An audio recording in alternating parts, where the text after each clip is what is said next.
What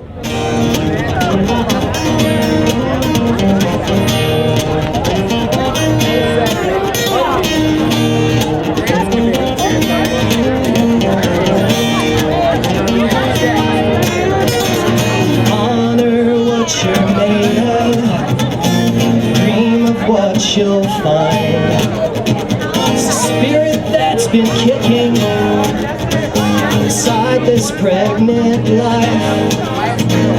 They know very little, as we've been made dumb by doubt. We've been entombed in our living room, with faith and break us out. Side by side and hand in hand, gonna kiss this world till it understands. No turning back, won't be turned aside. Gonna love this world till it's alive.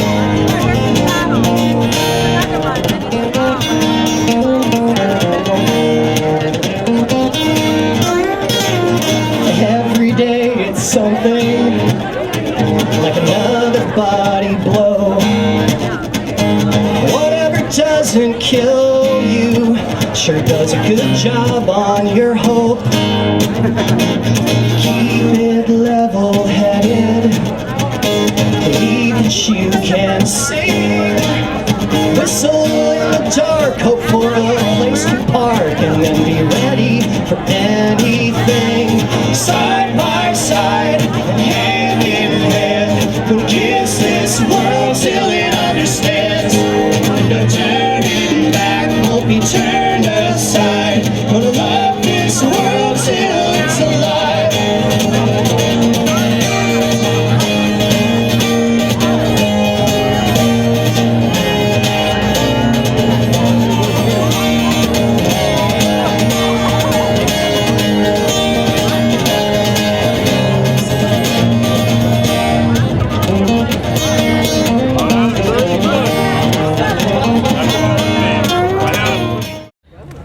Hi, my name is Claire Killian, and I'm an 8th grade student. I'm one of those people who really love school, and I seize every opportunity that the public school system allows me to have. I think it all began at my elementary school, especially in 4th grade, when both of my classes went on a 2-day trip to the Gold Country, and then we performed a play for our families and our school. In 5th grade, I had an amazing teacher who taught me all about environmental science and sustainable living, and it really changed my perspective on life in ways that I'll never forget. Then there are the electives. I personally decided to take Spanish 2 and drafting because I've been interested in architecture and being an architect since I was a little kid. While all of the aforementioned core classes are crucial to success beyond high school, I believe that electives and having a lot of choices for your electives are just as important. Having electives over the 4 years, like if you take art for 4 years or drama for 4 years, it creates almost like a cluster, and in those clusters creates a tight group of friends where you can become a part of something and you can express yourself without being judged. Electives are where you discover who you are as a person and what do you want to do with your life, which also, these electives cost money. But these budget cuts that are being proposed are endangering electives. If we start cutting classes, electives will be the first to go because the California state standards make it mandatory to provide those core classes of English, science, history, and math. If electives are where you discover who you are as a person, and those are starting to be cut, then where will we be? I thought that coming up here and talking to you guys would be a great experience, as I plan on taking public speaking next year, which is a great life skill to have. But my only question is, will that get cut too? Thank you.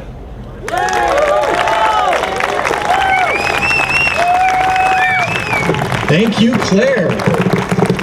And for our next speaker, we have Stephen Gale. He's from MoveOn.org, chairman of the Sonoma County Dems, and a business consultant here from the community to talk to you about education. Stephen?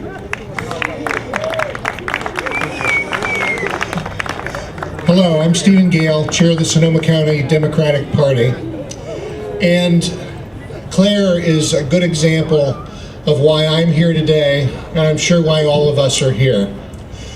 When I was a 7th grade student, my life was changed by one teacher Her name was Mrs. Chapin, and I used to see her through high school. I would go back into her class, and I would speak with her at least 3 or 4 times a month for some periods of time when I was having difficulty with specific subjects.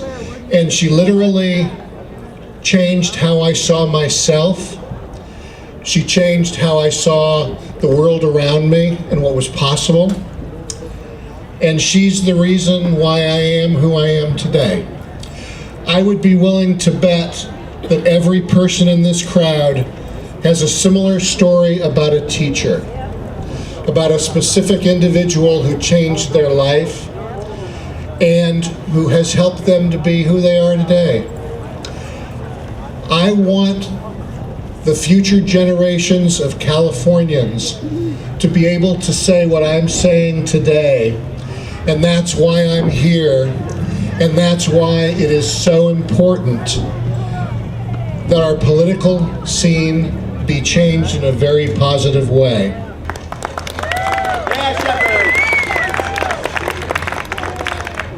Public education today is threatened by many things, especially corporations. I attended public schools, kindergarten through the 12th grade, and then went on to a higher education that was public. I was the first member in my family to go to college. Many people will no longer be able to say that with the cutbacks that are occurring.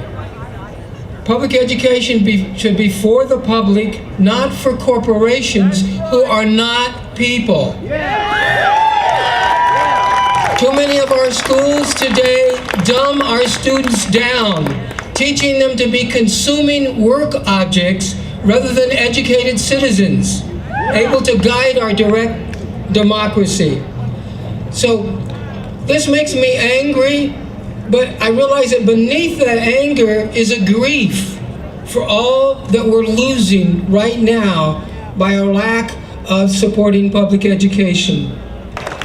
So some of us are currently working on founding the Occupied Press North Bay to tell our own stories. Because without a free press, you can't have a free society. And we no longer have a free press in this country. It's managed by the major corporations.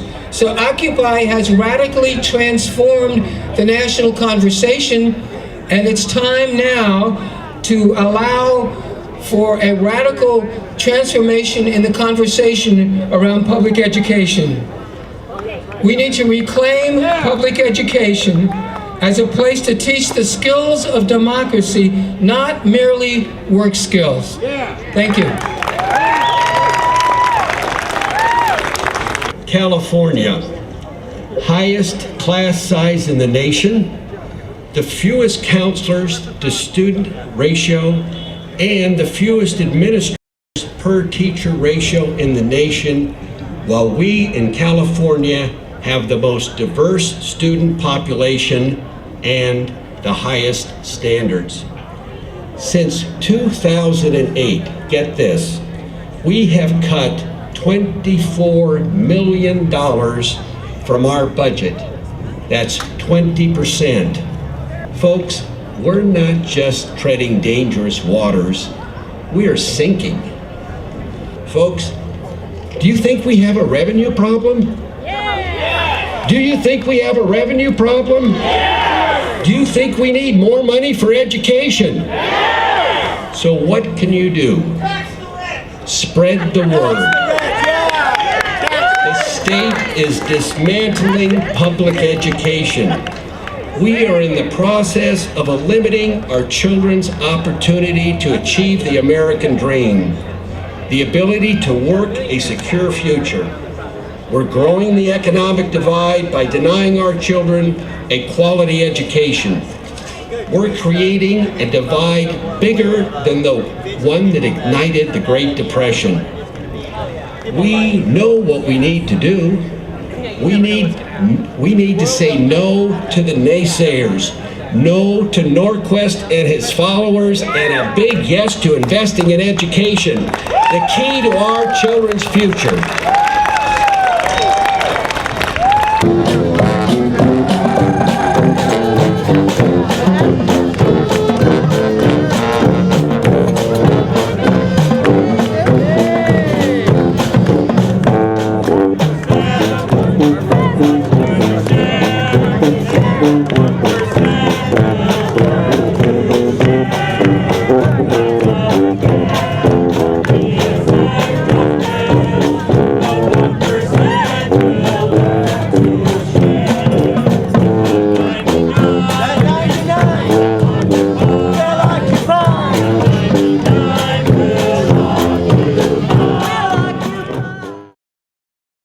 That was Will Lyon. All right. And now we're going to jump into our second set of speakers. And we have Frank Anderson. Frank Anderson is with Occupy, and he's also a former Santa Rosa High School student, close and dear to my heart since I work there. And so Frank's going to come up and he's going to say a couple of words. Thanks, Frank. Thank you guys for coming out to this event.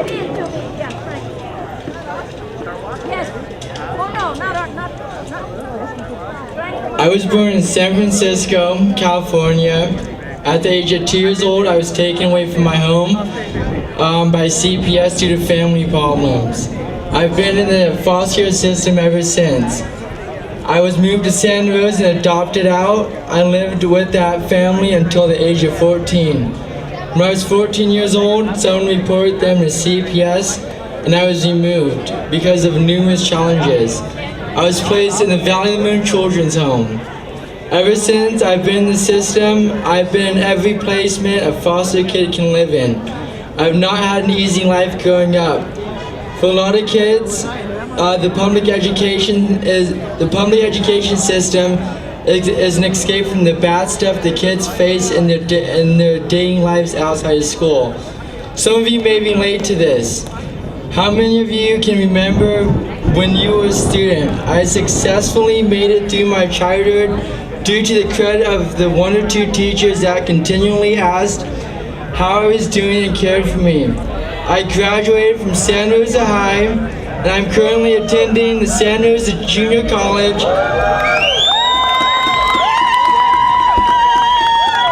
And I'm majoring in business management. When I attended Santa Rosa High School, if a teacher knew what I was going through, they would help me out. Some of them gave me supplies to live, such as food, paper goods, even money. One time a teacher gave me some groceries. Education is a release from the bondage of a hard life for a lot of people. Right now, that's at stake. The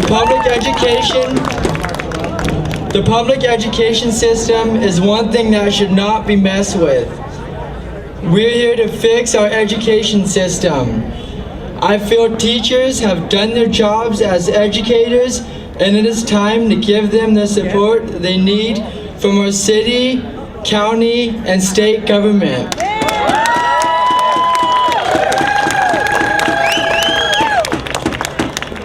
We know that you teachers care and you guys are tired and stressed. We thank you for doing your job. We know it is not easy.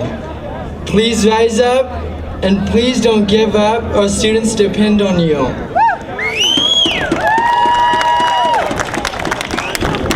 We are very excited to be here and work with you. Occupy Santa Rosa, and the teachers cannot do it alone. I'm asking you, the public, to assist us, and we encourage you to do more to help fix our public education system. Here's some ways that you can help. Write to state legislators about your concerns with the lack of funding for public education. Encourage fellow voters to do the same. Sign a petition to get the tax proposal initiative on the November ballot. That's at the back table. Vote for it in November. Talk with your city and county officials and tell them to stop cutting the education budget.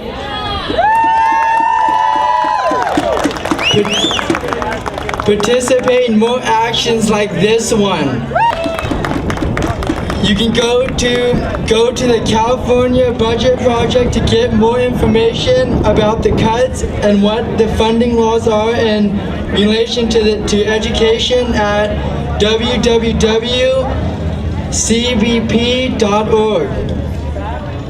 If you want more information about the public education system or the problems that's happening, you can visit the STA table.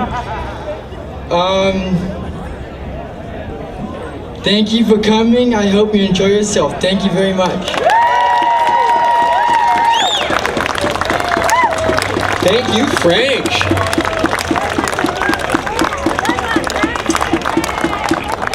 Next, I have the pleasure of introducing Mike McGuire, one of our county supervisors, here to talk a little bit about education.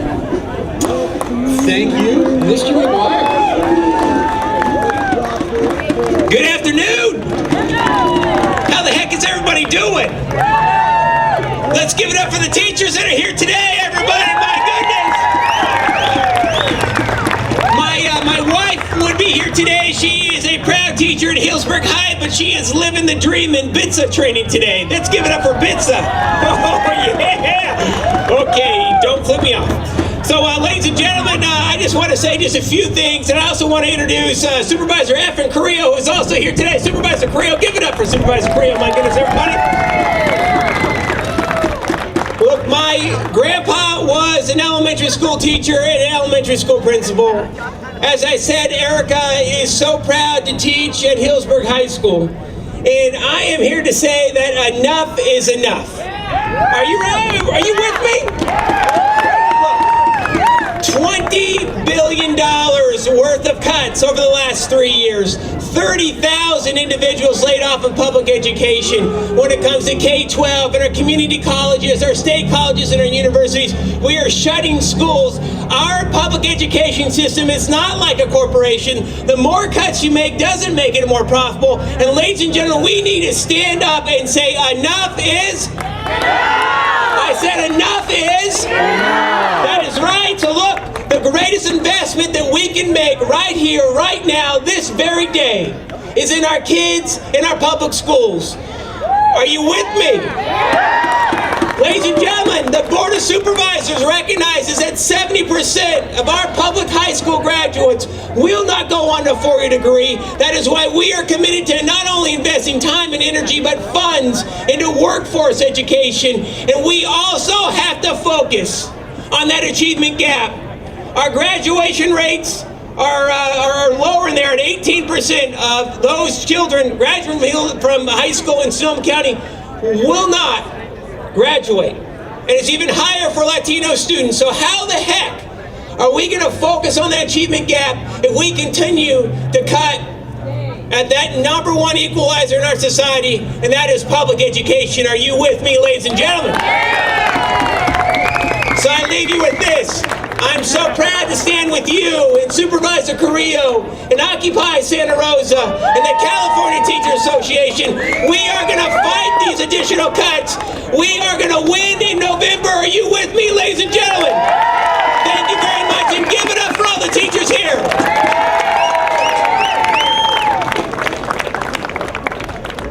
Wow, what a great speaker. And to follow that up, another great speaker. We also do have Efren Carrillo here, Supervisor Efren Carrillo. Come on down. There we go. Wow, let me tell you, following someone like Supervisor Mike McGuire is a tough act to follow. I feel like I got to get the band back out here, start dancing, and start dancing for funds for our schools. What do you guys think? Okay, fair enough. Let me tell you, I'm here standing beside you as a proud former student in our public school systems here. I started at Roseland Elementary School, not speaking a word of English. I finished at Lincoln Elementary School. I went on to Santa Rosa Middle School, Santa Rosa High School, and then UC Berkeley, another great public institution. I'll tell you, I am forever indebted and grateful to my teachers, some of whom are here. Carol Wagner, my 6th grade teacher at Lincoln Elementary School. Matt Davis, my physics teacher at Santa Rosa High School. Let me tell you, I owe the world to teachers, I owe the world to administrators for the ability to do what I have been able to do in this community. Now let's be frank here. Let's get the facts straight. Supervisor McGuire shared the billions of dollars of cuts that we've seen here in the last few years. Supervisor McGuire shared the tens and thousands of people that we've lost across the state. Our teachers, our librarians, our counselors, our administrators. This state here, the golden state of the United States, is lagging in education. We are lagging in education, we are lagging in funding. We are at a percentile rate here, ranked last in the state, ranked last in the nation. rank last in the nation when it comes to funding per students per pupil here. Is that fair? No! I can't hear you. Is that fair? No! California ranks 47 down from 43rd this last year. The Santa Rosa Teachers Association, with support from community groups, Santa Rosa Occupiers Santa Rosa, the North Bay Labor Council is here as well. Let's hear from these groups, because it's these groups and these entities that are going to help us get this initiative on the ballot. Now let me ask you this question. How many folks here have signed that ballot petition already? Let's see some hands. How many folks here have asked their friends and neighbors and family members to sign that ballot initiative? How many here will do it, starting today? Today is a call to action. Today we stand up for children. Today we stand together with educators. Today we stand with our schools. Today we must rally our community and our neighbors to sign this petition to support the governor's initiative. California Teachers Association has already supported it, and I am proud to say today that the California State Association of Counties is also supporting this initiative, standing shoulder to shoulder with you, standing shoulder to shoulder with teachers, shoulder to shoulder with children, and shoulder to shoulder with educators. We must do this together. We must do this for the future prosperity of our schools, the future prosperity of our neighborhood, of our state, and of our nation. Our future leaders are in our schools, and our future depends on these kids. Let's do it together, ladies and gentlemen, and thank you for being here, thank you for your energy, and thank you for doing it for our kids. God bless.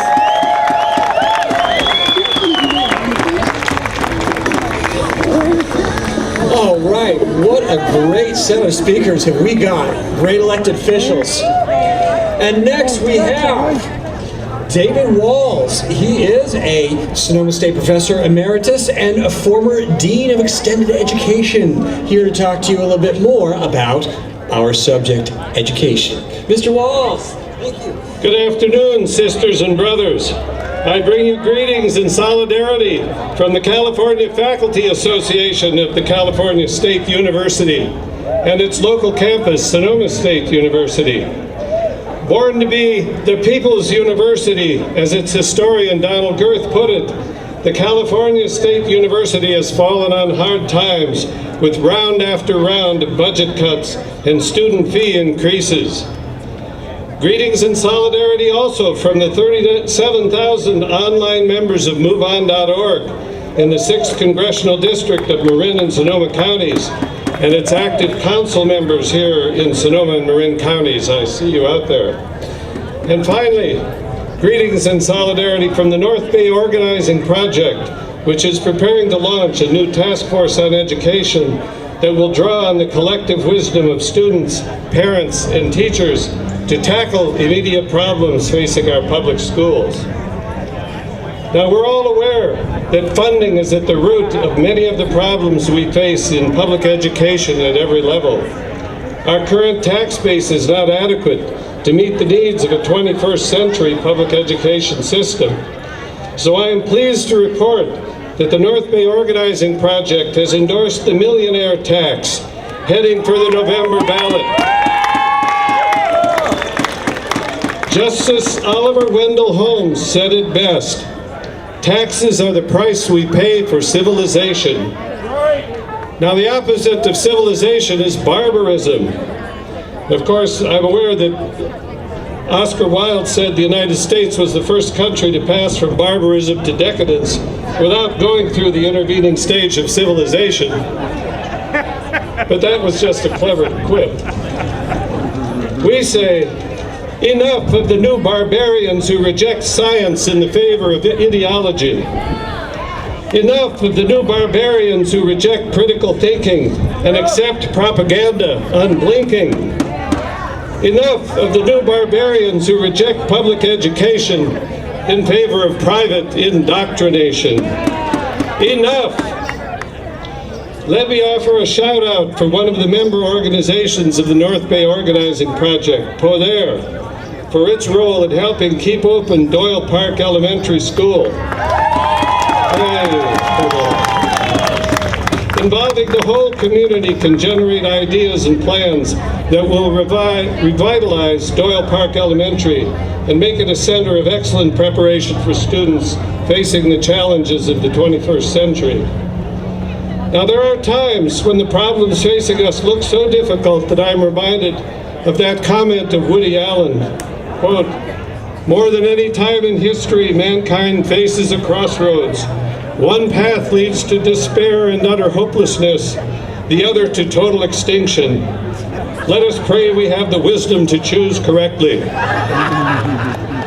But we're not at that crossroads today. Thanks in many respects and all credit due to the Occupy movement for illuminating the problem of growing inequality in America and its understanding that the interests of the 1% are not those of the 99%. Now, the field poll finds that 63% of Californians already support the millionaire tax. We're almost to that 2/3 majority. Let's win that one in November. Poder al pueblo, people power. Thank you.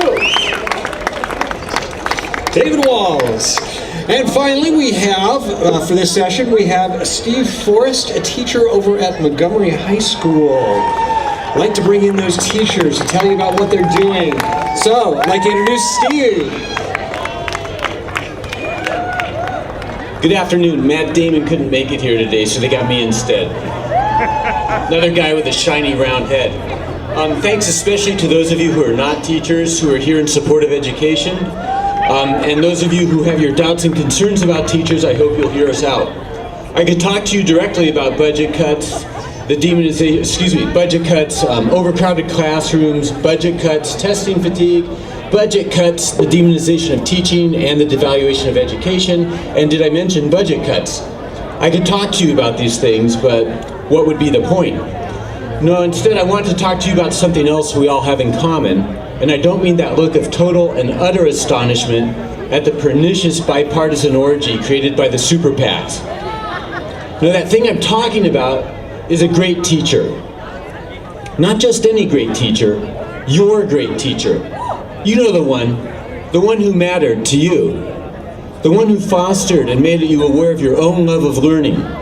Did you ever thank them? I bet they'd appreciate it, even at this late date. In fact, I know they would. I want each of you to take a moment and think back on that teacher. You might have been in the first grade, you might have been in high school or college, you might be a parent now or a grandparent. Doesn't matter. I'll bet that somewhere, sometime, there was someone who changed you, who changed your life, who changed the way you understand your world.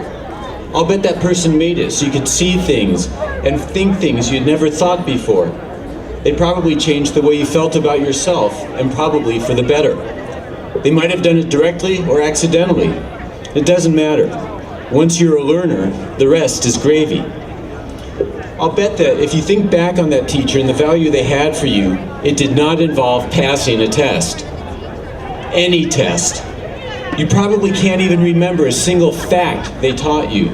You may not even be able to remember the particular subject. I paid attention in high school, and I can barely remember most of it, let alone middle or elementary school. And yet what certain teachers did had positive and lasting value. I have very vivid, instantaneous memories from throughout my schooling, and almost none of them involve an actual fact or concept.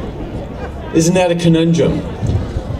However much education involves facts, and it should, it isn't about facts. It's certainly not about tests. Much of what we truly value in education cannot even directly be observed or measured. Of course, we should come out of any educational term with greater skills and knowledge than we started with. But most of us make it through our lives quite nicely, even after forgetting more than we remember. What's valuable about education and teachers isn't facts and test scores.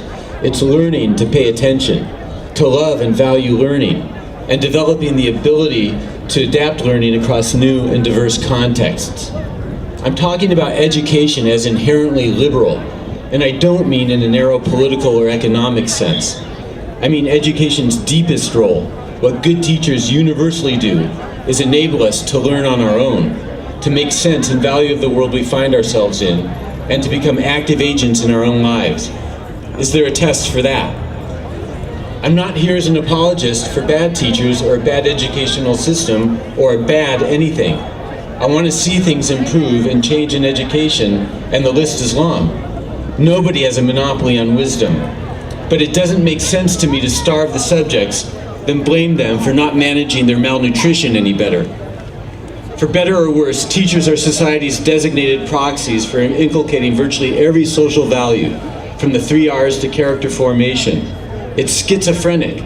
The society can't decide whether to respect teachers or to pity them, to honor them or attack them. Certainly teachers as employees have interests and concerns that are different from those of their students. But to accuse teachers of simply sacrificing the interests of their students for their own selfish gain is to seriously misunderstand the nature of teaching and the ways in which students and teachers are bound together. The fortunes of students and teachers rise and fall together, even if they aren't identical. So I don't know about you and your job, but I struggle as a teacher. It's hard. It requires extraordinary energy to a degree that most people never come close to understanding. I've had to learn a whole new way to think, and it has not come easily to me. The job never ends, and those are the positive aspects. So what I want to say to you is, please, in the midst of all the shouting, the recrimination, and the testing, let's remember at some level what education is truly for. Remember what good teachers really do, and support it. Support it with your voice, support it with your time and energy like you are here today, support it with your donations and your tax dollars, and support those policies and politicians who support that glowing little ember of truly meaningful learning in the face of testing without end and facts without purpose. And did I mention those budget cuts? Maybe stepping up and supporting education now when it needs it is the next best way to thank that great teacher. Thank you.